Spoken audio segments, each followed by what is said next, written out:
go. Yeah, we're fucking going. Welcome back. We're on the Performance Matters podcast. I'm your host, Matrix, and today we're visited by Riverline's GM and head coach, Victor Raso, also director of performance for basketball at Ridley College, 2024 St. Catharines Sportsman of the Year. Need a fucking brochure to get this guy's pedigree on paper, isn't it? So yeah, welcome to the podcast. Thanks for having me, man. So let's chop it up. First thing, I think everyone wants to know, how'd you kind of get involved in basketball? Like, kind of walk us through your path to get here. Okay, well, my dad was a basketball coach growing up, so that's where it all started. He was the coach at McMaster University for 18 or 19 years, so pretty much from the time I was born until my first year of university at Mac. My dad was the coach, so I was around basketball from as early as I can remember. I grew up at McMaster. I was at practice every single day. Honestly, from the time I was probably about 6 or 7 years old, I was going to practice 2 or 3 times a week. That's just like how I hung out with my dad, because he always had practice at night. So my mom would drop me off there. I'd come home with him. And then I just grew up around the game. And as I got older, I was always into basketball, but my passion for winning and competing got ignited there. Yeah. And my dad's teams, he went to 13 national championships in a row. They lost in 4 national finals, never won the national championship, won a bunch of OUA championships. So growing up, like, I would go to games and lose my mind. Like, I was insanely passionate about it. My dad was also a very fiery coach, so like that's what I was seeing every day. But I wasn't in the locker room with the players. I was in the meetings with the coaches, right? Because I'd go with my dad, I'd hang out with my dad. So I always kind of learned the game from a coach's perspective early on. And then as I grew up, I just played basketball. I played basketball, rep basketball from the time I was grade 1 all the way until I was, graduating high school. I played football along the way. I loved football. I still do. It's still my favorite sport. You can't hate football. No. Football is actually my favorite sport. I watch way more football than I do basketball. But I just had to, you're a coach's son in Hamilton. So, as you're growing up, especially me, I was never a great athlete. And I grew to be 6'3", so I was tall enough to play, but I was slow. So I just had to deal with my adversity, which was people telling me you only made every team you ever played on because your dad, and that was kind of my fire. And I desperately wanted to win a national championship with my dad. That was it. Like, from way too young, I wrote it on everything I had. Win an NC, win an NC, win an NC, win an NC. And the guys in my first year university, like, they'll tell you the same thing. I had them writing it on their books, and we're getting this. Yeah, Fellas are getting this fucking done. Yeah. So then I went to Mac. Nobody else recruited me for basketball because my dad was the coach of Mac, and that was going to be the case. I actually did get recruited for football. I was always ever going to Mac, and it's actually a funny story. I went on like a recruiting visit at Mac. I sat down with John Beatty at the time, who was the coach, and he's like, "Yeah, so the path to playing, you got a lot of development to do. I never played rep football. I just played quarterback for a few years. My teams were really good." And he's like, we just brought in a guy last year who's quite good. His name's Kyle Quinlan. And I was like, yeah, I don't think I'm ever going to play football again. And Kyle went on to be one of the greatest U Sports quarterbacks of all time, and heck Creighton winner. Yeah, so I was like, that's awesome. I'll go play basketball. So then I did it, and my dad got fired after my first year at Mac for really no reason other than a new AD wanted to make a splash change, and I stayed. I was an all-rookie team my first year. Our team at one point, before our All-Canadian got injured, was like number 3 in the country. We were quite good. And then I stayed for 2 more years, which was difficult because I grew up at Mac and my dad was no longer there. But I committed to that program and the team. And my second year at Mac was not a good one. And then my third year, going into my third summer, I trained like crazy, changed my body, and then I had a really good year. I was an OUA All-Star. I was a captain of the team in second and third year. Yeah, it was a good year. We had a good group of young guys, but I just did not get along with my coach. I just didn't see eye to eye. No, we did not like each other, I guess. So I left, and I ended up at Carleton, which was a controversial thing, definitely. Like, my teammates, a lot of them, the ones at Mac, who I was their captain and leader, like they stopped talking to me right away, and I was the enemy, and that's a fair thing. I don't think it's personal. It's just business. I went looking around at schools, and that was the first time in my life I ever got recruited, and I was getting recruited by lots of schools. But I went to a Carleton practice one day on my visit there, and I was like, this looks like the funnest thing in the world. This is just dudes competing like psychopaths for 2 hours every day. This is what it's like. Yeah, I want to be I want to be part of it. So I ended up there, had an awesome time, almost quit, went through absolutely everything, came out the other side, 2-time national champion. I did my MBA there, was an assistant coach while I was finishing my MBA, so I stayed for a third year. That team won the championship as well, which was a really cool experience because Dave Smart was on sabbatical, so it was Rob Smart who was the coach, and our team had 4 or 5 losses that year. We had no business winning the national championship, and we did. And it just kind of cemented a lot of things about winning. Yeah. And after that, I moved home, started coaching a high school team. I got a job out here at Meridian Credit Union. John Trivieri, who's the chief risk officer there, his daughter was going to Carleton at the time. He played for my dad way back in the day at Mac, and he just offered to help me get a job. Ended up having something at Meridian, and I'm not in the banking world, so it was a cool experience for 7 years. And then at that time, my dad came out of retirement to coach the River Lions in the NBL Canada for a year, and that was an interesting experience. Me and my dad working together. The NBL Canada was just a wild west. Yeah. And then Richard Pecco, our owner, said, like, enough's enough of this league. If they won't change and do things better, let's create our own, and created the CBL. And because I was the lead assistant in there, and Jeff Sotirio at the time trusted me, they gave me a shot. And I was like 27. I was quite young. I was younger than most of the players on the team. And then, I've been doing that this will be my 6th or 7th year. I actually don't remember. I think it'll be 7. And yeah, I've been the GM head coach ever since. And then two years ago, I was meeting with Ridley College about moving into their new facilities, making it the home of the River Lions. And then they presented the idea of being the head coach there. And I told them absolutely not. I'm not coaching prep basketball part-time. And they said kind of like, what does it need to be? And I said, well, if it's like a university job where it's basketball full-time, then perfect. Yeah, then I'd love to do it. And, they did it. And I'm incredibly grateful that they gave, that level of investment into their program. But it has been amazing my last 2 years with Ridley. The growth of the kids, the facilities, our program is really growing. And then that's kind of where we are now. We won the CBL championship last year, got close for forever. There's a lot of great validation doing that we're doing things the right way, and the winning things that I've always known that about, like, are actually winning things, and that's, that leads us to today. Here we are. I think it's crazy how it's. I remember there's some times too. We see teams, we see individually the best players, pound for pound, best players, but then bad teams. You know what I mean? It's like, pick who you want to lose with, because those are the guys that'll buy into the culture, buy into the vision, they'll work their bag off for you, versus, some guys that you might win with, but there's friction. And a big thing that I think is, how do you kind of build that camaraderie? Now you have experience, obviously, like as a professional coach, with the River Lions, and now working at Ridley with your high school age players. Do you find there's a difference in how you coach your high school development players versus your pro players? Yes, absolutely. And we're not wavering on the most important stuff, like what's at the top of the pyramid, which is impacting winning with everything you do.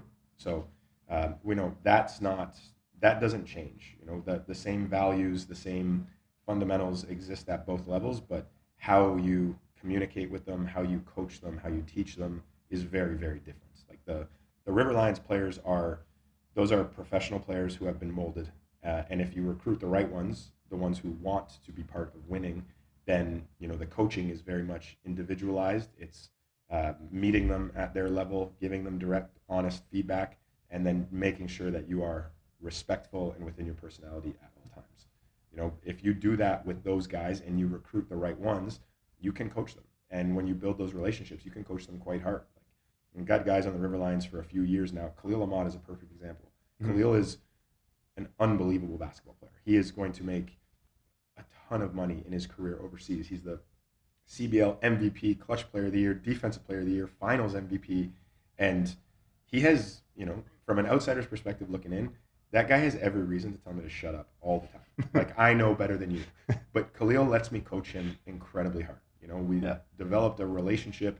And it's not just Khalil, it's the entire group. But a lot of it is because of Khalil, right? Like, when he acts up and I can get on him and we have a fight, the group sees the fight and they also see the response, right? They see me showing clips of film where if he doesn't do something fundamental, I'm not just avoiding Khalil. And Khalil might get upset at the back of the room, but it's fair and honest. And at the end of the day, those guys respect that. They respect the truth and the back and forth, and knowing that, like, you know, it takes courage as a coach that I didn't always have to be able to keep that, right? That level of consistency. Phil Jackson has a quote, and I'm paraphrasing a bit, but it's somewhere along the lines of, you know, fundamentals and a standard of how you do things depersonalizes criticism.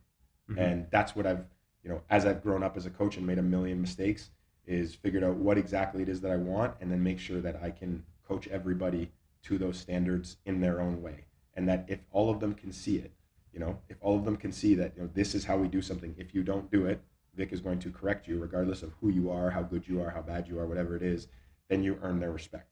When you bring that back to the high school level, those players are looking to be molded. So it's a lot more, well, it's a lot more teaching. Because what you can tell the River Lions to do, that and they can learn, conceptualize, and do it in 15 minutes, can honestly take 6 months in high school. So, you know, the teaching is a lot longer. You've got to break it down. You have to rep it a million times, because that's just what the River Lions are. They're just incredibly repped at something. But then you have to coach those guys a lot harder, you know. And early in the year, when I'm just getting to know the guys, again, I'm not crazy on them, but as the season goes on, they need a strong level of accountability. And, you know, you have to be on those guys all the time, because they are high school kids. They're 16 and 17 years old with incredible dreams and work ethic, and they have rough days. And, like, the biggest thing that we can teach them is how to contribute to winning on a daily basis, what that looks like, how to improve your worst day. You know, I have to teach them the framework to compete. Because that's what makes really good basketball players, or really good sports players, really good, is that if you can contribute to winning at the highest level, you can be awesome. But to contribute to winning at the highest level, you have to understand a framework of competing.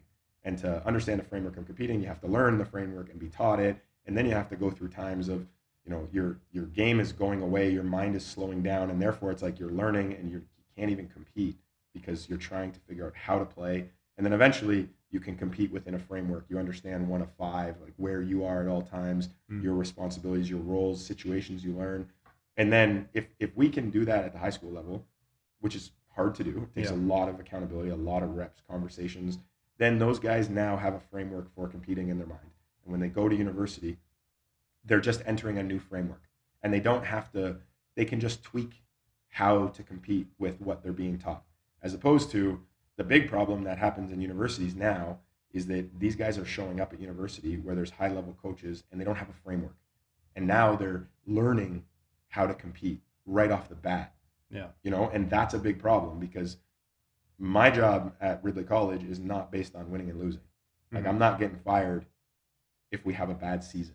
My job is developing young men. But wherever they go, that job, their coach is not sitting there going, yeah, don't worry, I'll just give you a full scholarship. Hopefully you'll be good in 3 years. Because in 3 years, their families doesn't have food on the table anymore if you can't contribute to winning right away. So that's the massive difference between the high school level and that level, and it's the way you go about it. All the same things about meeting them at their level, communicating, showing them exactly who I am so they trust me. All of those things are the same. You just go about it much more with a much more accountable focus at the youth levels. It's just a little different. You try to prepare them too, like for university. It's like, guys, have you been in the locker room? Like, do you fucking know, like behind closed doors, like how it's going to be? How it's going to be? It's like everyone loves the pictures and the podium and the medals, but there's somebody in the back room washing the blood off their hands because they don't want to know how they got there. They just know they got there, but they don't want to see all the shit they had to do to get there. Like all those hard conversations, all those, you know, tough things. And you're just like, everyone just sees the glorified, you know, the horizon, that beautiful romantic image of glory. But they don't look at the road in front of them. It's covered in blood, sweat, piss, shit, and despair. You know what I mean? And you got to build that road every fucking day. Some people say blood, sweat, and tears. You had to piss, shit, and despair. Yeah, well, it is. I'm not gonna. I think blood, sweat, and tears is still romanticized. So you know, on brand. it's very, perfect. very gladiator. It's like, well, no, man. Like, accept the fact that if you're a plumber, you're gonna see some shit. Like, Right. if you choose to be a plumber, you signed up for that, and you know, okay, you get a good paycheck. Like, that's what you dealt with. It's like it's romanticized, but guys, it's not beautiful. It's a very ugly road to get there. But yes, that one moment is fucking amazing. It feels amazing. Like everything is like a weight off your shoulder. It's glorious. You've been there. I've been there. We've been there. And my favorite thing is the Kobe effect, right? And how Yeah. everybody, all of a sudden, Kobe passed away and has become an idol, and everybody's looking at Kobe like we are romanticizing the toughness, the insane competitiveness. But Kobe was, for lack of a better words, an MFer. Yeah, right? Is, yeah. Like that is who Kobe was on a daily basis. So everyone wants to, I want to grind like Kobe, I want to be like Kobe, I want to have that Kobe mentality. Kobe was built for tough times. He was an asshole in the tough times. Like he demanded more of you when things weren't going well than he did when things were going well. Yeah. He's a bully. He's a bully. In elite competitive sports, there is a significant element of bullying the person beside you. However you may be physically, mentally, that's part of it. We're going to shy away from that, then your kid's never going to reach their potential. You have no chance. You have no chance. Yeah, it's a different kind of stress. It's a positive stress. I think I argue.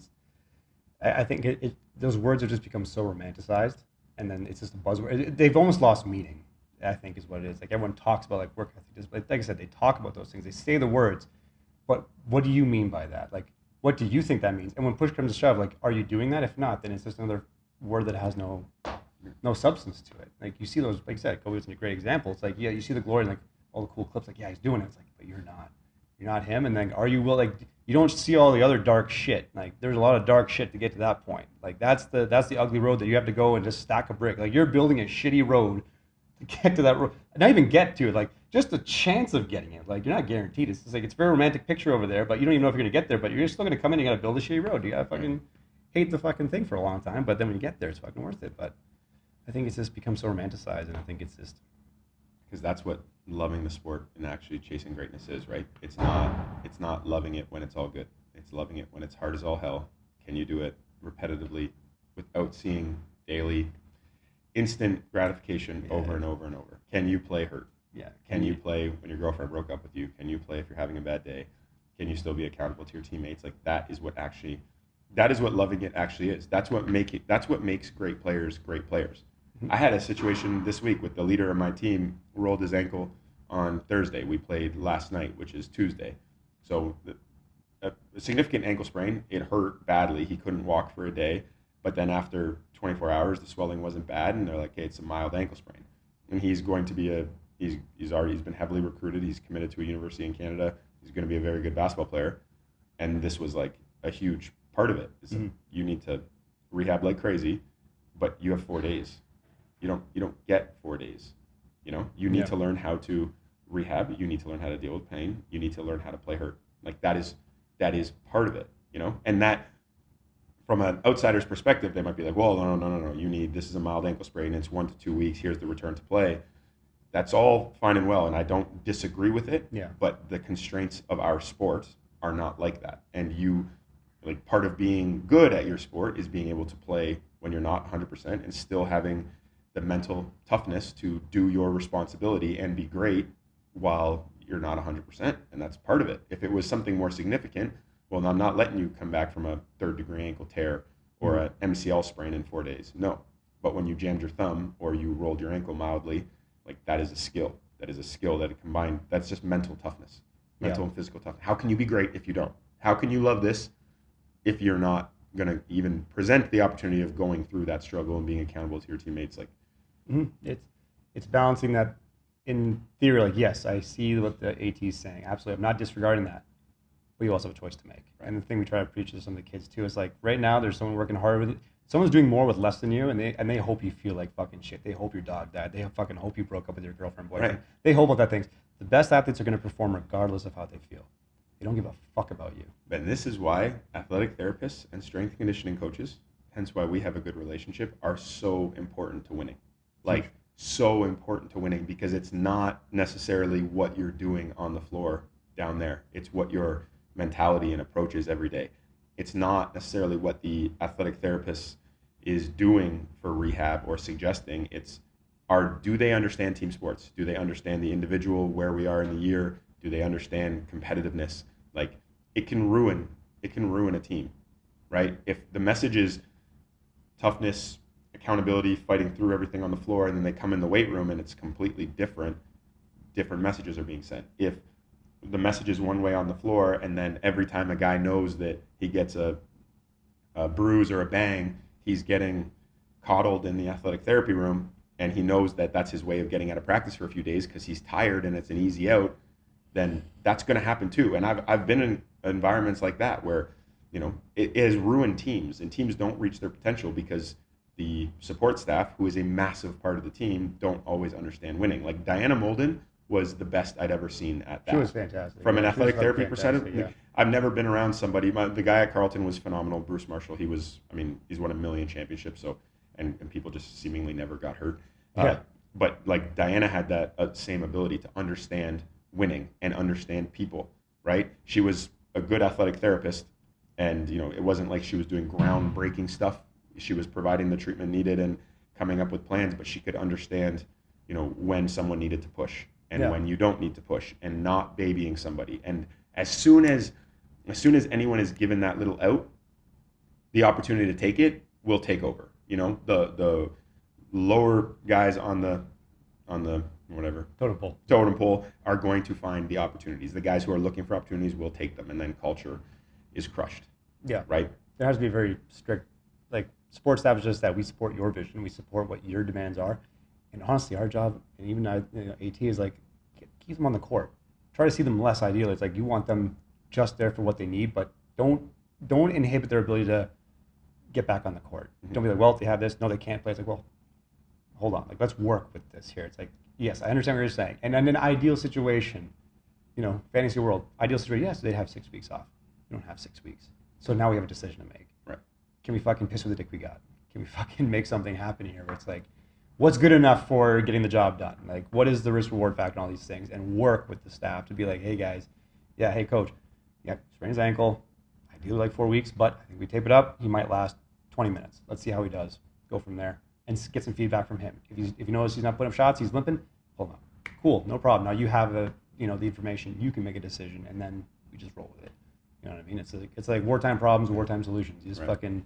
I remember at Carleton, it was like a new thing to me of like your mentality when you were going into athletic therapy. My mentality was always like, can you help me make this feel better?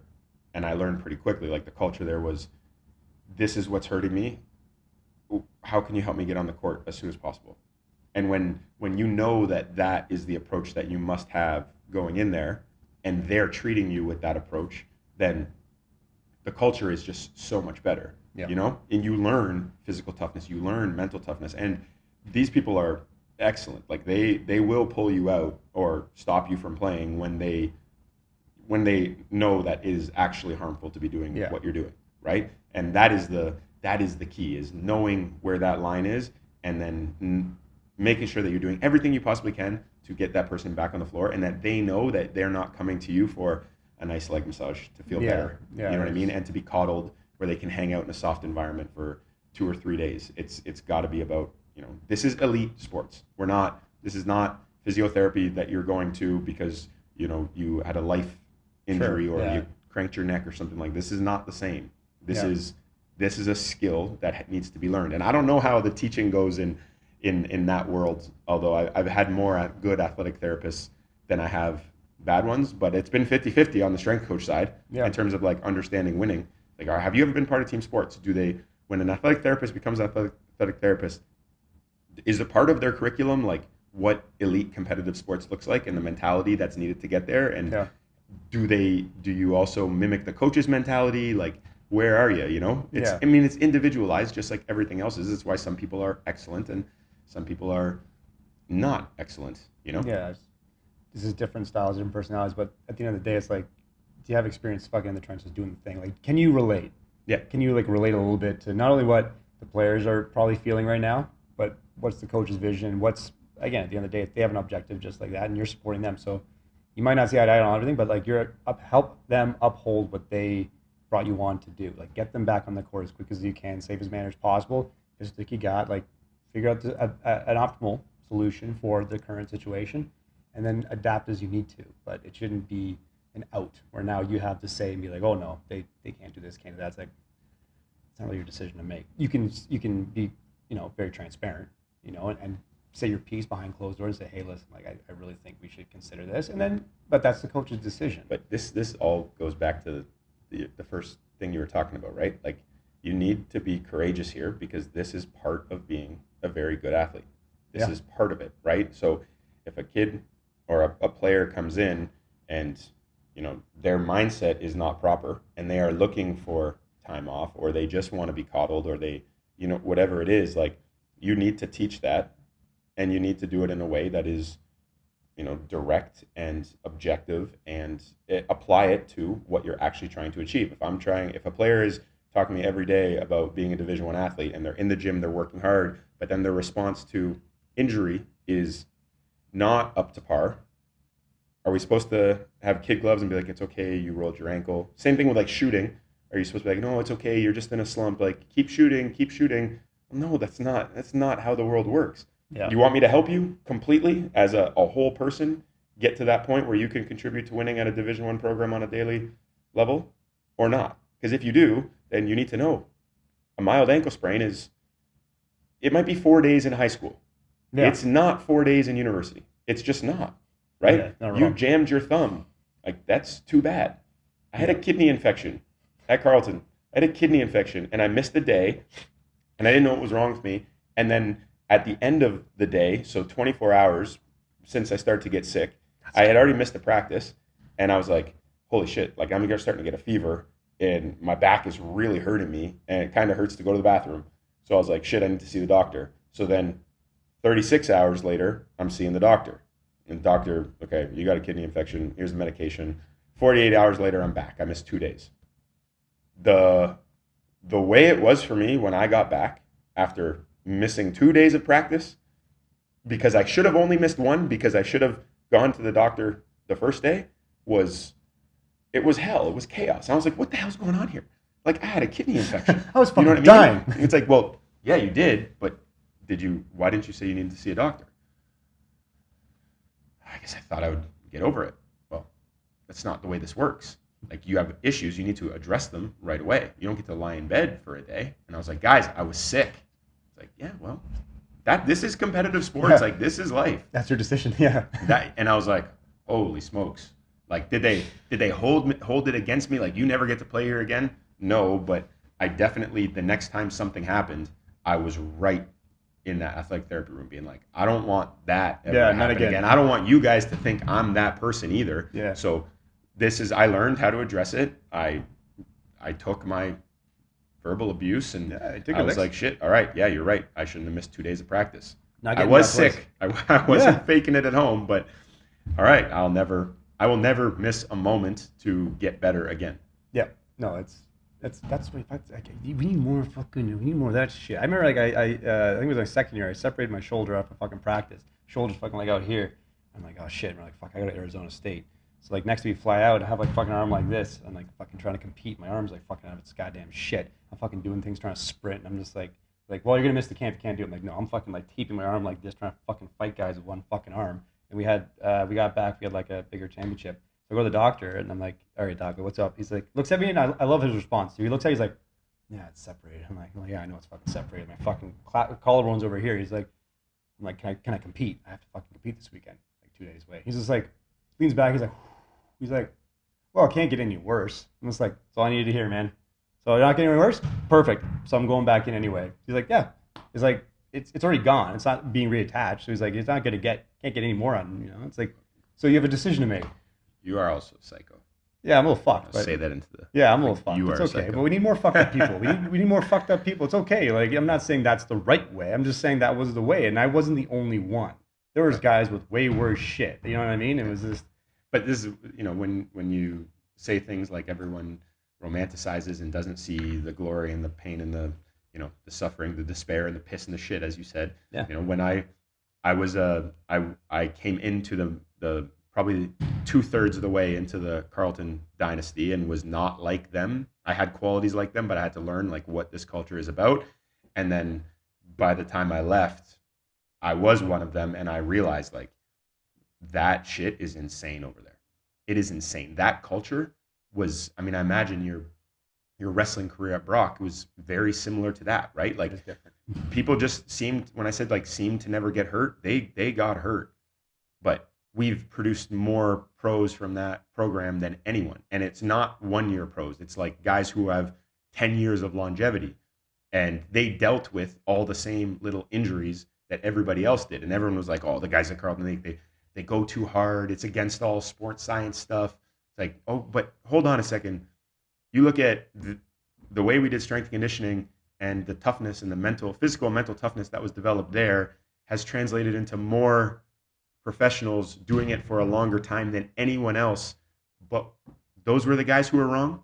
Yeah. Those are the guys who were wrong. The ones who bounced back from ankle sprains the next day. The guys who had, like I was telling someone the other day, my final week ever, I had the worst like blister heel spur thing ever. I couldn't walk. And I didn't even get to miss like 7 days before the Nationals, a 45-minute full speed 5-on-0 practice. There's just no way in hell you're missing that, Yeah, and it's like that's the stuff that sets people up. That's the reason why that team won, but it's also the reason why those guys who aren't playing pro are now making hundreds of $1,000s a year, because they're incredibly valuable to companies because they've learned how to be incredibly selfless and resilient and all that stuff. And it's like, oh, but it was against everything that I had, in my max strength and conditioning days. I always had a problem with how things were being done. And it was very much by the book. And then I went to Carleton, and it was not by the book. It was very different. And the results were as drastic as the teachings. And I was like, well, how can one lead to this, the other one lead to that, and the one that leads to this is the one that's the problem?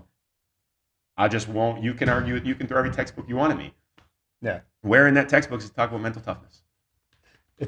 And I'm not talking about you getting knocked out and you need to show up and play the next day. When I got a concussion in my fifth year at Carleton, it was taken as seriously as anything. I got yelled at by one of my assistant coaches because I was taking my MBA I was doing an MBA, and I got yelled at like, what are you doing? I just heard that you were in a 3-hour lab.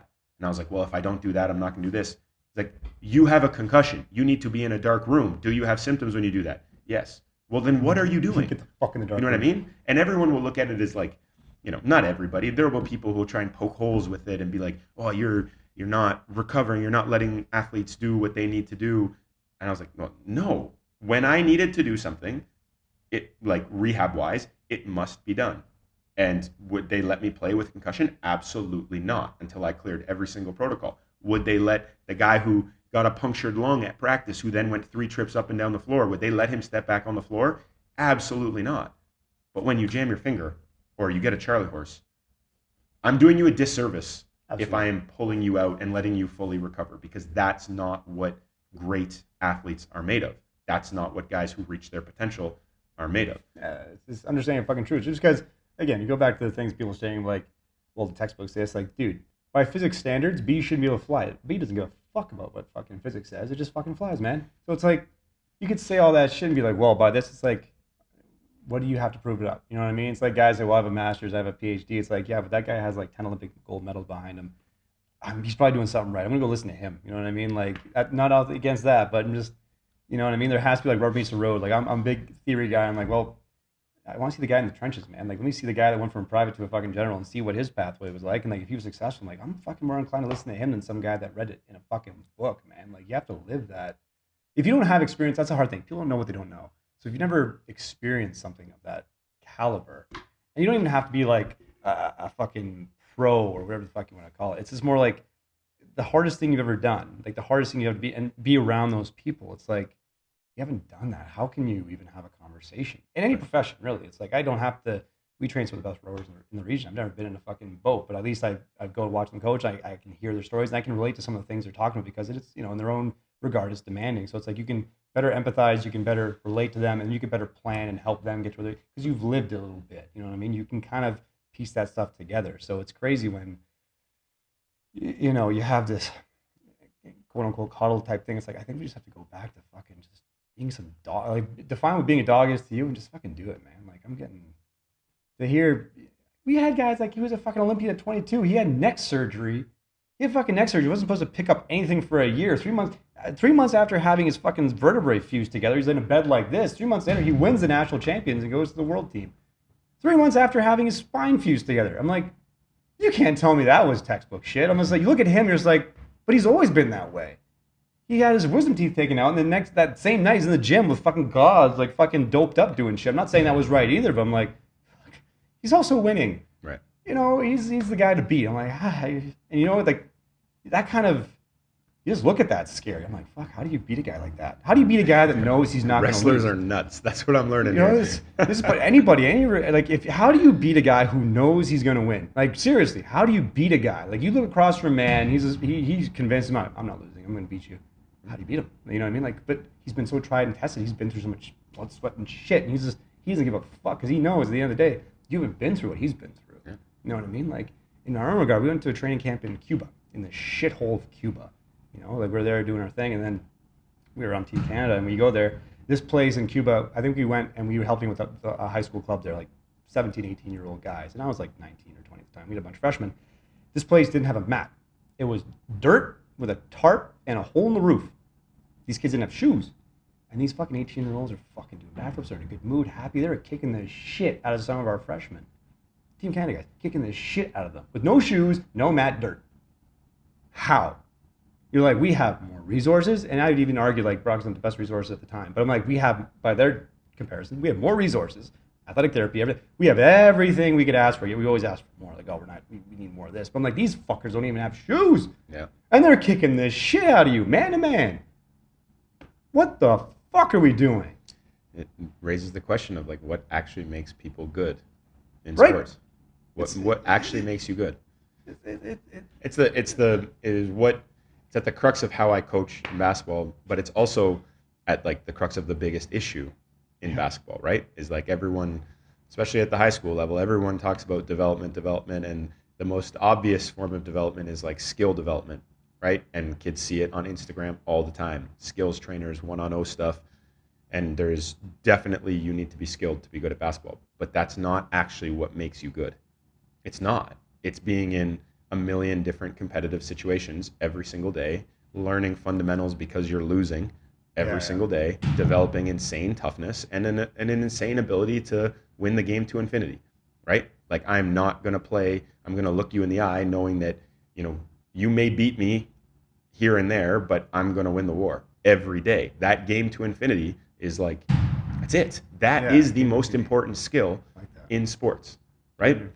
That is what development actually looks like. It looks like the kid on my team who rolled his ankle, who then, you know, after a day of kind of humming and hawing, realized, you know, he wasn't getting a free pass here, and he needed to do everything he could. And I couldn't have been more proud of him after the game. I was like, you did everything you needed to do. You showed some serious toughness. In practice, you made a couple faces that I didn't think you needed to make. But hey, you showed up for your teammates, and you were able to help us win a playoff game. That is a massive step towards found a way to win, being a very good basketball player. But that is development. It's being the last kid on the bench in grade 11, knowing that it sucks to play every day, but you got to be an excellent teammate. And you're dealing with the disappointment of not getting into the game, or, you know, not being who you want to be every day in practice, but learning the process mindset of showing up every day, dealing with that perspective of, I have to be process oriented so I can get to where I want to be in 6 months, 1 year, or 2 years. Like, that is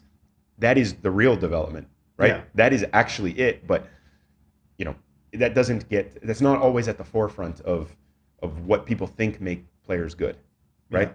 Yeah, you're right. They tend to get caught up in some of that. Not saying it's not important, but you're right. They get caught up in some of the things that you really need that foundation of just consistency in that. You need to be battle tested. You need more. It's like fucking Top Gun, man. Tom Cruise fucking had a bad day. His fucking partner dies. What do you want to do? Send him up. Just keep sending him up. Why? Because he'll get better. Just keep sending him up. It's hard. Just keep sending him up. He'll get better. Sure enough, he does. It's like, that's one example. Obviously, it's kind of stupid, but they need to be more battle tested. Those hard situations, they're going to learn the most from. And it just makes everything else fucking easier by default. You know, it's all relative. Like, if the most pain you've experienced, you sprained your thumb, that's a 10 out of 10. You know, if a guy sprains his thumb, but he has his fucking back broken, just probably, thumb 2 out of 10. Why? It's relative, because he knows what true pain feels like. He knows what tough things feel like. Like if I define tough and he defines tough or whoever tough, we're gonna have 3 different definitions here. But it's like the guys that kind of get it, they're all thinking, pissing the same dick and mindset. They kind of get it. Like I think that's what the culture is. Like no different than Carleton, Brock. It's like you pick who you complain to because there's guys that are on the world team that you're aspiring to be, and you're watching what they're doing. You're like, how the fuck are they doing that? How the fuck are we doing that? We did a training camp in Iowa, and they were a powerhouse at the time, and still are. And I thought it was training as hard as I can. I was doing 3 days. I felt cocky as shit. I was like a third year. I was fucking cocky. I'm fucking going for it. These guys, the one practice we did, it was a 1.5 mile run outside the stadium, and then it was like this massive hill, and we had to do 10 hill sprints up this fucking hill, and we had to do 10 more sprints with partners on your back, to the point where I felt like my legs were shotgunned. You fall down with a partner on your back, the coach would grab you and fucking kick you in the ass, put the guy back on your back. And you get to the top of the hill and you do your 10 sprints, you could barely walk. Then you have to run back to the stadium, suit up, and then you have to do 45 minutes of live scrimmaging. And I was broken. And this guy across from me, he would slam me, put me on the ground, and I've never felt this way where I didn't want to get back up. But he helped me up, smiling, and took me down again. And then you wonder, you're like, okay, I thought I was training hard. I thought I was giving everything I had. I was sprinting, I was fucking ruck, I was 5 a.m., I was lifting, I was doing everything. I thought I was a dog. And this fucker just did everything I just did, and he kicked the shit out of me with a smile and just asked me to do it again. How do you beat that? Yeah. You're like, how do you break that guy? Yeah. You know what I mean? Like, but again, he's done that every day too. So I'm like, what I thought was hard training, I thought I was going hard. It's relative. Now you're like, okay, I'm missing a piece here. There's something I could be doing more, which goes back to people are doing more than you with less than you. So it's like, it's all relative. It's like, you need to be and experience that. So you have a perspective of like, okay, what I thought was this, that, and the other is not exactly this, that, and the other. There's someone that's going to kick the shit out of me. I've seen it. I've been a part of it. It's like, all right, kids, here's the reality. Here's a reality check. Like, these things are all important, but this is the foundation that's going to help you keep on that track. Because there's going to be a lot of hard things you're going to deal with. Yeah. Like, how the, like that's. And it's the awesome thing about team sports. It's what gets me the most excited about team sports is that, we all, when we're young, we're chasing the sport, and we really don't see too much after it. But when you chase it to the levels that we're discussing here, you realize when you're done that like team sports is the best thing that sets you up for the rest of your life, right? I always reflect on the end of my career and what I was doing on a daily basis, school and being a leader on a team and everything that took.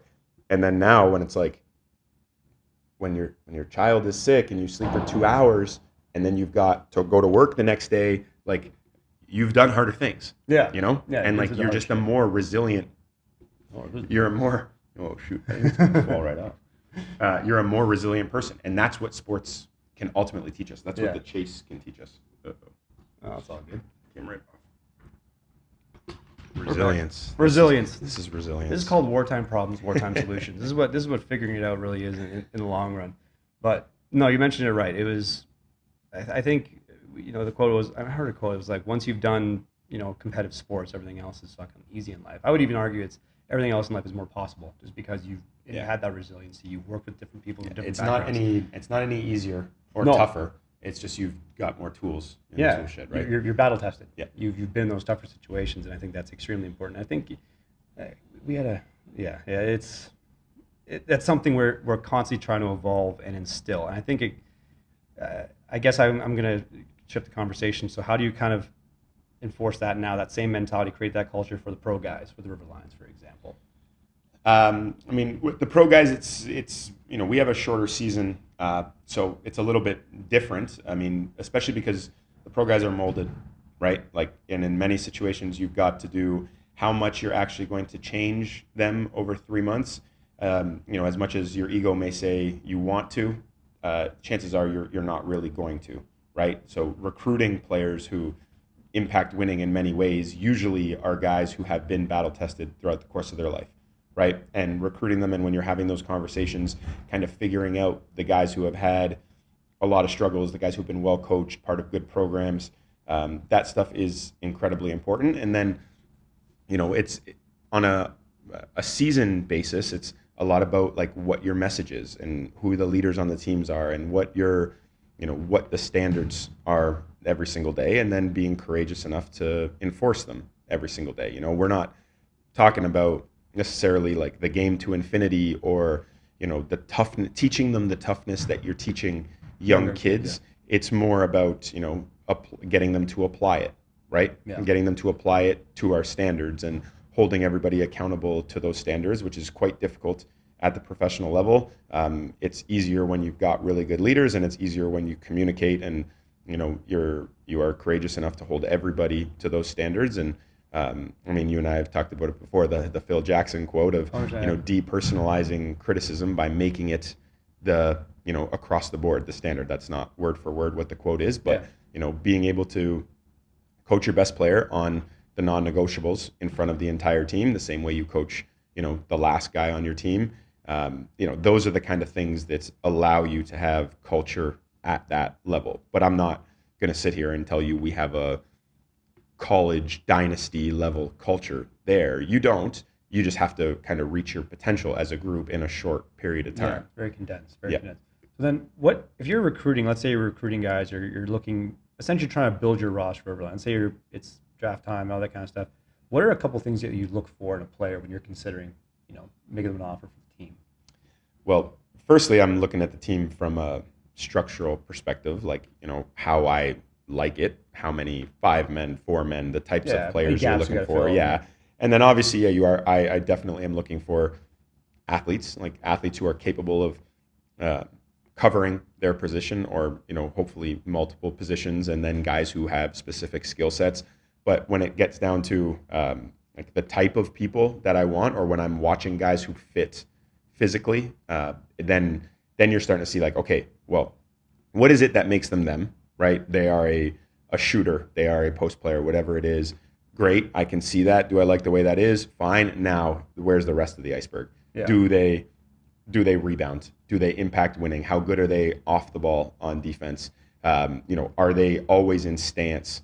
Like, are they the clear weak link because they're a very good offensive player? Do they rebound on every shot? Then I'm calling their coaches. I'm calling their former coaches. I'm asking for as much information as possible on their character. And in many cases, it's, tell me something bad. Because those guys will not tell you something bad, because everybody wants to tell you, everyone wants to say, hey, Matrix, I talked to this coach about you. I told them great things. And then that coach comes back, and then you'll always hold me in high regard because I got you something. Yeah. So when I'm talking to these guys, in many cases, it's, what's their worst quality? How are they when things get bad? Were they ever an issue off the floor? Do they have bad habits off the floor? So like those things that you got to take care of. But, in the past, I would look at a guy who could really, really score and be like, yeah, I'll fit him in. And in some cases you do that, but not to, or they have cool measurables. They're really tall. They block a ton of shots. But those kind of things, every coach sees it as cool and flashy until you show up and one thing goes wrong. And then it's like, okay, now you're actually coaching the real person, but you didn't do the real homework before. And I struggled with that for a long time. I didn't miss on the Canadians as much because I knew them better, but the Americans I could miss. Because you're just kind of seeing talent, or you're taking someone's word for it who, was just kind of, I wasn't asking the right questions. Deeper dive. And I mean, I told you, like, I had a conversation last off season. So about a year ago, it was February, and I was coaching Team Canada stuff because it was here in Niagara. And I was just a volunteer coach. It was at Ridley. Our facilities had just opened up.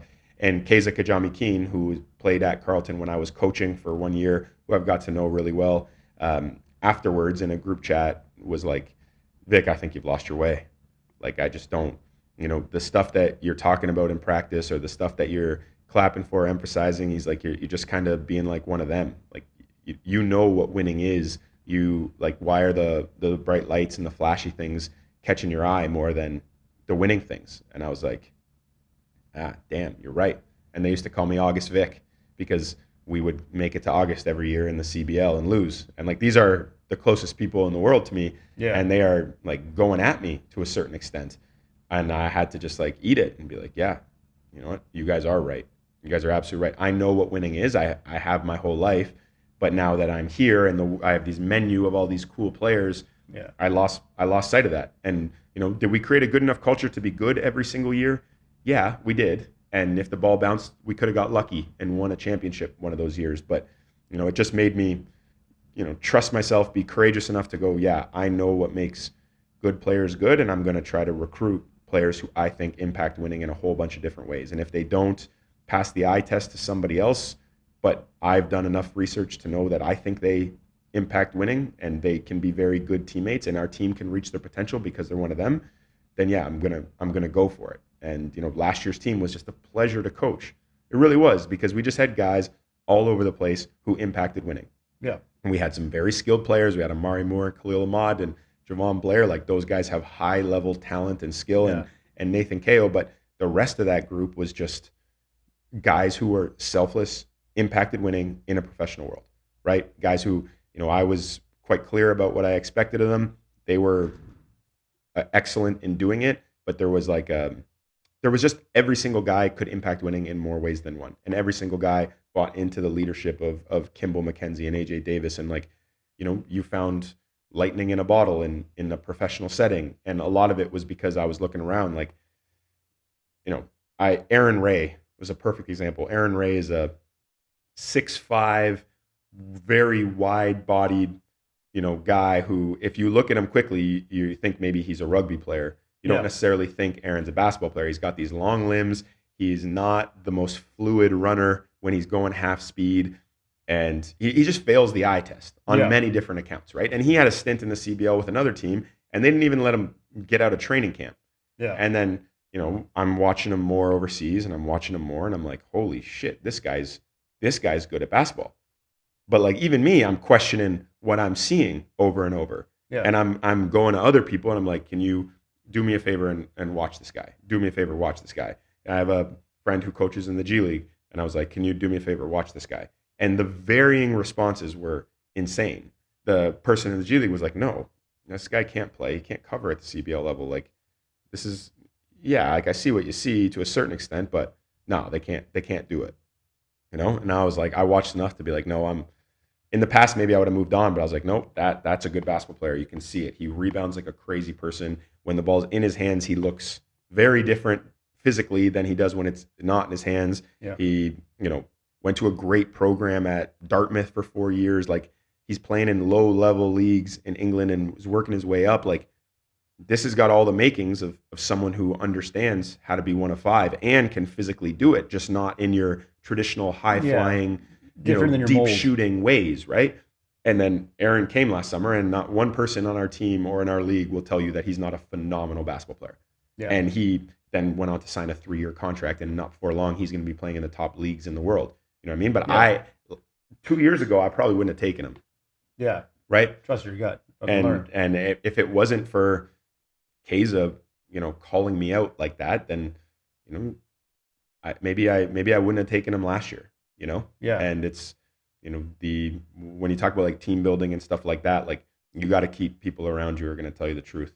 Yeah. Right. And it's hard to do at times because, I keep Dave Smart around me, and that guy is just making fun of me more than any person I've ever met in my life, but he is constantly coaching me. And that's the culture of the place I came from, and the relationships with the people I have is we went through something with an objective in mind, and we won't let each other kind of lose sight of that objective as we move forward. And, Keza did that for me, and it helped me. And I got to make sure that I talk about being process oriented with my kids every day, and not being attached to the results of your shot or the result of the game. Be attached to, what your process looks like to improve every day. That's what you hold your hat on.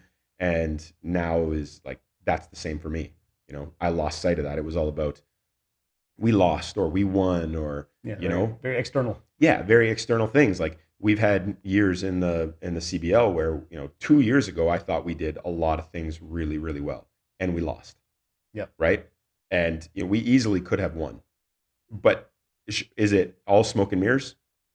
We lost in the exact same game we did in the year before, and it felt completely different. And there were a ton of learnings that came from it.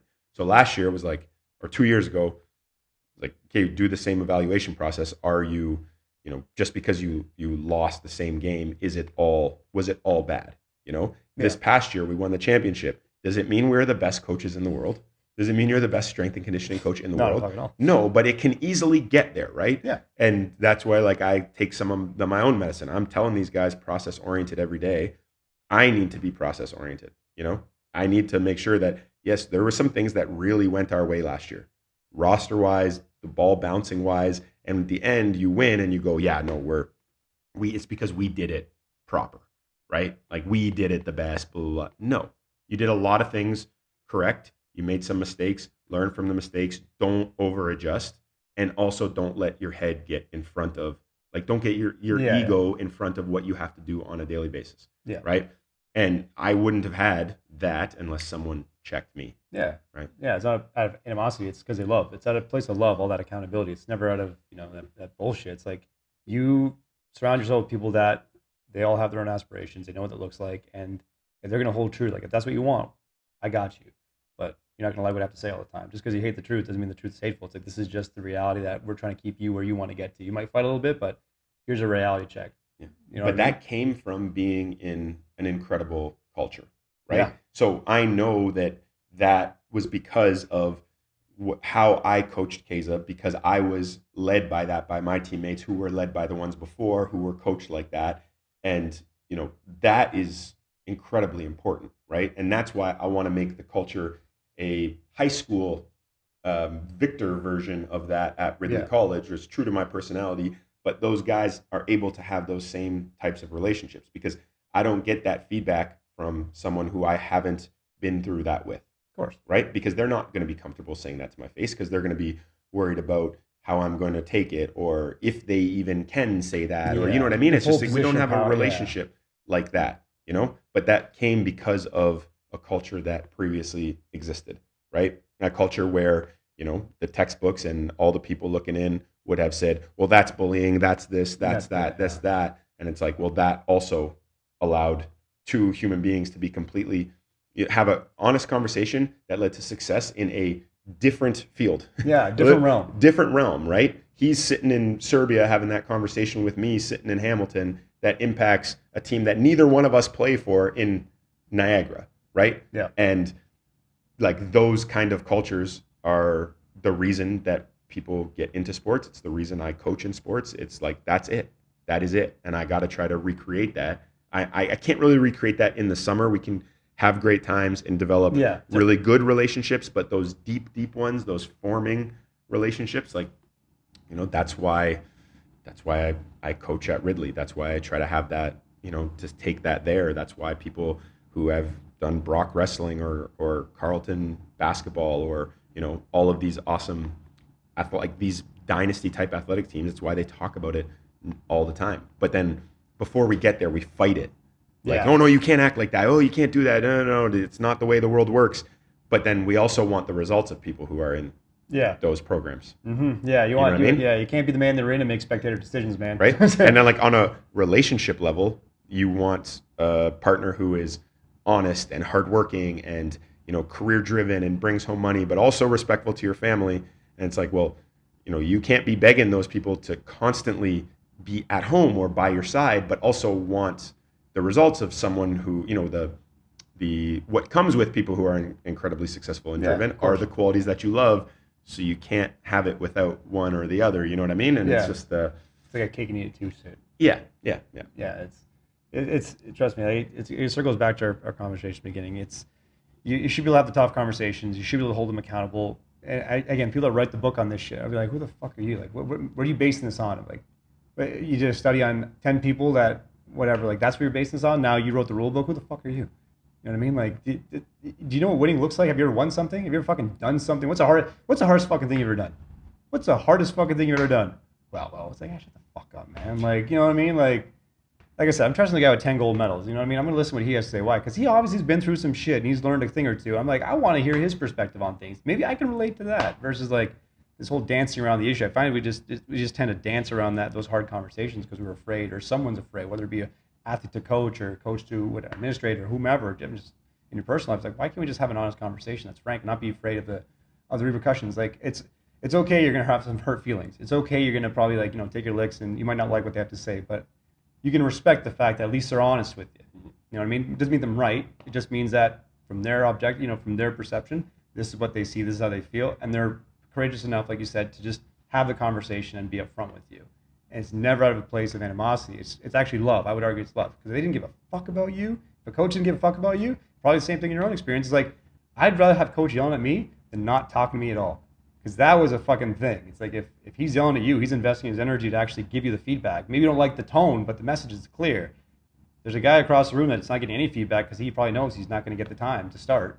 And coach has to invest his energy in his priorities. Like he has to create a winning team. So it's like, it's not a bad thing. It's just like you might have liked the tone of it, but at least he's being upfront with you. You know what I mean? Like he's trying to make you better. I don't think anyone gets in this business to fucking make them worse. You know what I mean? Or like, get ego driven. It's like we're trying to make an impact on people. You know what I mean? Sports aside, like at some point we all hang up our fucking shoes. Like, if you make fast sport at the age of 25, great. But most people, like, it's a small window of their thing. Can you take some of the lessons and the conversation relations you've built to then apply it to a greater purpose? You know what I mean? Whether it be your career, whether it be your relationships with whomever. Like there's a reason people hire athletes because they get it. You know what I mean? They know how to prioritize all those things. They're not afraid of feedback. At least they say they're not afraid of feedback, but I guess it's up to interpretation. But everyone's fucking different with that shit. But it's just different. I think that's something that we're always gonna be talking about for a long time as generations change and the games change and the rules change. Everything else is going to change. But we'll do a couple things here. If you had to give any advice to younger coaches just starting out, what would you encourage them to do? What's like a piece of advice you'd give to an up-and-coming coach? I mean, the thing that I would say is to try and find a mentor. That's really hard to do though, and not everybody has access to mentors. I was lucky enough to have them, but people to learn from and to really create a framework in your mind of how the game should be played, so that you can start to then apply that framework and figure out what works best for you. With that, you've got to stay true to your personality. So if you want to be a basketball coach, go coach, and go coach and be yourself, so that you can start to have experiences and reps at people trusting you, and then figuring out why maybe they don't trust you, and what actually makes you, what you like all of those things are incredibly important, and you can't really do those by learning online. Yeah. Or listening to podcasts. Those things can be very, very helpful, but you've got to try to get your boots on the ground. You got to try and coach as much as possible. And if you have the ability to attach yourself to a mentor, go do it. Yeah. And there's it's a different climate in the basketball world right now than it kind of was when I was getting out of school, or definitely was when I was growing up and my dad was a coach. Like my advice is, if you want to be a basketball coach, I think you have either two options when you're kind of done university, whether you're a player or a coach. It's either, go at it with no parachute and be willing to be as nomadic as possible, for not a lot of money, and just grind for as long as it possibly takes to get there, or get a job and do it. Your 9 to 5 is what pays the bills and what makes it possible for you to have a family. But it's your 5 to 9 before and your 5 to 9 after is when you really chase the passion, right? And I saw a lot of examples of both growing up, because again, I was lucky enough to be the son of a coach for my entire childhood, right? And I saw some very successful assistant coaches come through my dad's program who were teachers, who had other jobs, who were grinding it out after the fact. It puts a lot of stress obviously on their families, but they were also able to keep a steady level of income until you can apply for, assistant coaching jobs in this country now often pay enough that you don't have to have necessarily another job. You're not going to be rich by any means. But if I was going to tell young coaches, like those are the paths you're kind of looking down. Right. And one of them is not conducive to having a family. And for me, I knew when I was in university that that's not the way I want to go. Family is important to me, and therefore, getting into the grad assistant world or the NCAA or even the G League, that's not a path that necessarily I want to go down, because that means you're sacrificing. You're nomadic, right? And so I tried to do it by getting a full-time job and training kids in the morning and coaching after work, and and just grinding it out that way. And then once.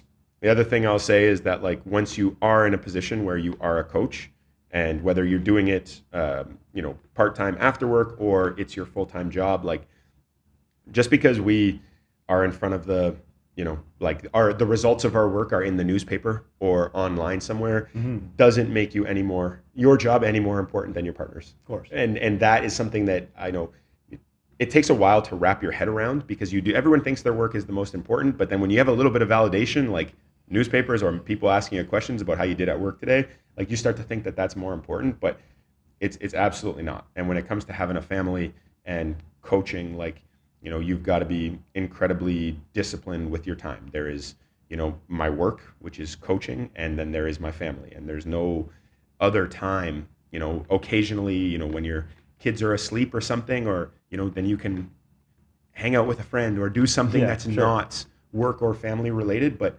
our schedules are all over the place.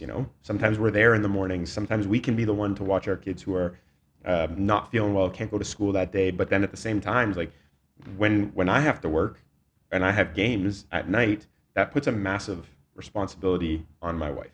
Of course. Right. And I just can't, when you're in the coaching world, you've got to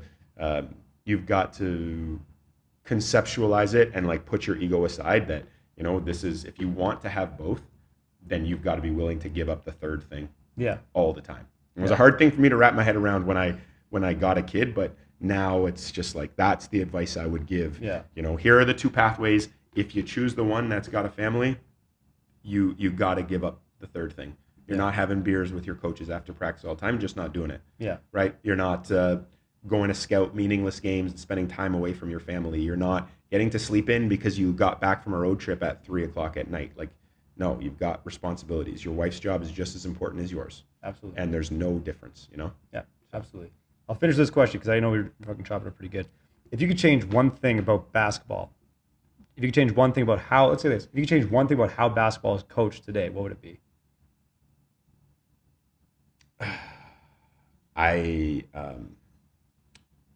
That is a tough question. Okay, let's go technically, just straight technically speaking. Okay. Straight technically speaking. I think people should post up a heck of a lot more than they do. And it's kind of like a lost art, and basketball is cyclical, so it'll start to come back. I've really started to do it a lot with my River Lions team and with my Ridley team. And that's strictly because we don't teach post defense very much, so guys aren't very good covering in the post. And it is everyone wants paint touches in offense, paint touch, paint touch, paint touch, paint touch, paint touch.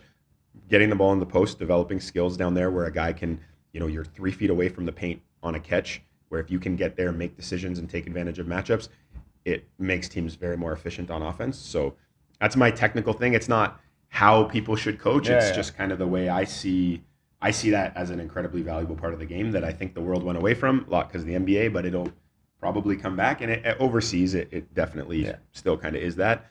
And then like bigger picture philosophy stuff, I don't blame coaches. Like it's really hard to get taught the game properly, right? And when I was younger, it would always be like, oh, that guy's a shitty coach, or he doesn't know what he's doing, this, that, and the other. And then I start to realize, like, okay, no, I'm just incredibly lucky that I have been around people who have taught me frameworks for playing the game and teaching the game really my whole life.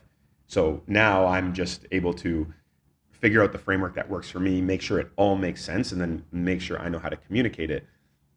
And how we give that back to other coaches is by allowing yourself to be a mentor. Like I said, people need to find mentors, allowing yourself to be a mentor, keep your door open. If you're a hardworking person, never dismiss people who are hungry and intelligent and who really want to learn.